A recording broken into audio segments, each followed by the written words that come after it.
ইতিমধ্যেই নিজের সন্তানকে নিজের হাতে খুন করার জন্য সংবাদের শিরোনামে মা শান্তা শর্মা। হুগলির কোন্নগরের আদর্শ নগরে মায়ের হাতে শিশু খুনের ঘটনায় ধৃত মা শান্তা শর্মা এবং তার ঘনিষ্ঠ বান্ধবী ইফতাফ পারভিনকে আজ শ্রীরামপুর আদালতে তোলা হলো।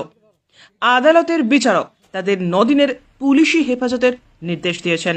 ধৃতদের পক্ষে কোনো আইনজীবী দাঁড়াতে রাজি হননি। মৃত শিশুর বাবা পঙ্কজ শর্মার দাবি, দোষীদের যেন কঠোর থেকে কঠোরতম শাস্তি হয়। ব্যুরো রিপোর্ট, জাগো ভারত। কেন মারলেন আপনি? কেন? কি সম্পর্ক ছিল আপনার সঙ্গে? তাকে মারলেন কেন? আপনি মারলেন তাহলে? তাহলে কে মেরেছে? আপনি মারেননি? কে মারলো? দিদি? ও দিদি ভাই, আপনি তো ছিলেন না বাড়িতে। ও, তাহলে কি আপনার বান্ধবী দিকে আপনার অভিযোগ মনে হচ্ছে যে বান্ধবী করতে পারে? আচ্ছা, কি সম্পর্ক ছিল আপনার?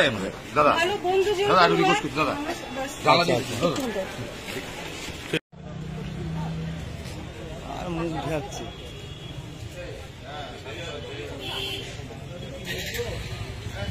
কি চলছে মা নাকি?